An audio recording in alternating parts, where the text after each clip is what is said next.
salt of the land is something humble.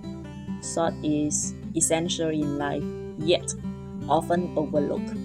I want the visual language of the exhibition to carry that same feeling. The weight hidden inside the ordinary. I use simple materials, handmade traces, nothing polished but grounded. It carries a kind of quiet, humble, but unwavering strength.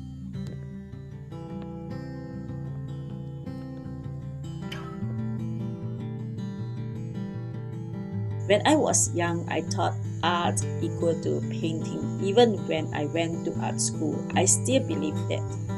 It took me sometimes to understand that art can be 100 different things. It's not limited to a canvas. The shift happened when I started asking, what do materials mean? What stories do they carry? And that changed my work completely. For example, if I were to make a work about 1 ringgit chicken using oil paint on canvas, it would carry a totally different meaning compared to making it with handmade paper from mulberry trees grown on my own land. Like I said before, the materials itself carries memory.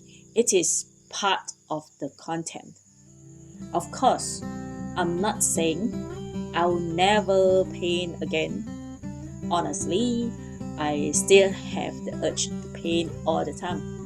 But for this exhibition, it just didn't feel like the right medium. I'm not really trying to challenge anything on purpose. I just find it strange that in Malaysia, craft is often labeled as something that belongs to the marginalized and weaker communities. For me, everything starts from the materials itself: banana fiber, mulberry bark, handmade bricks. These are things you can find in everyday life. I don't see materials just a medium. They are part of content. They carry memories, they have a tone, and they have weight. I can't promise how long my materials will last. Permanence is not really my top priority in my art making. I believe that as art collecting continues to grow and expand, people will be more open to acquiring works like mine. Recently, our National Art Gallery opened its art hospital to the public. I think that's a very positive step forward. And me, I think I better hurry up and make my work good and valuable enough so that I can stop worrying whether it's be collected forever or not. I always say having owned it once is good enough.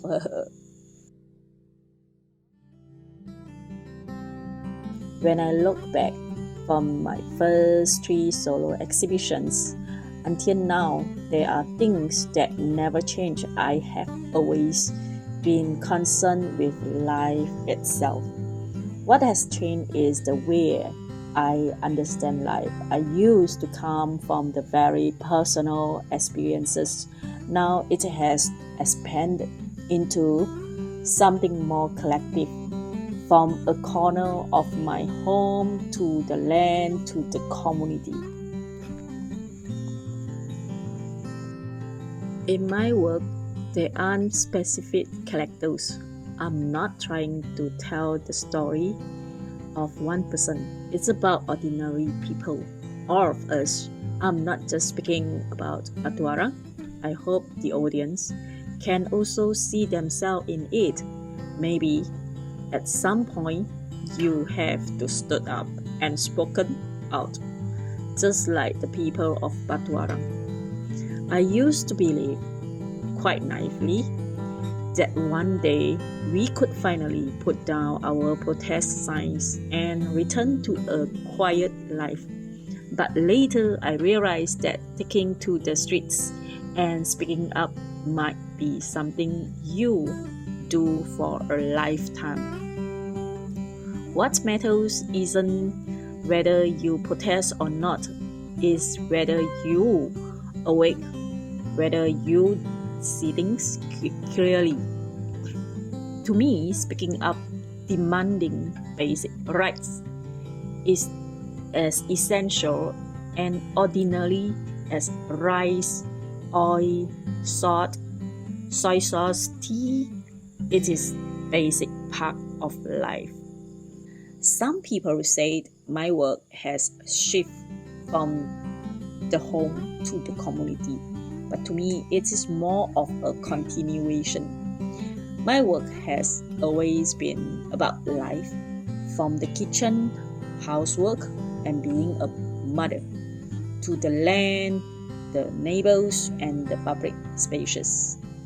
It's still about everyday life. It's just that the stage has grown from the home to the backyard and then to the wider land. I feel like I'm born like a floating seed. Wherever it falls, that's where I take roots. Wherever I am, I take the land beneath my feet seriously. So this series of works isn't just about me, it's also about my neighbors, my community. Salt of the Land speaks about this resilience, this act of rooting oneself. Even if one day we might be forced to move, I still choose to cherish, care for, and identify with the land I stand on.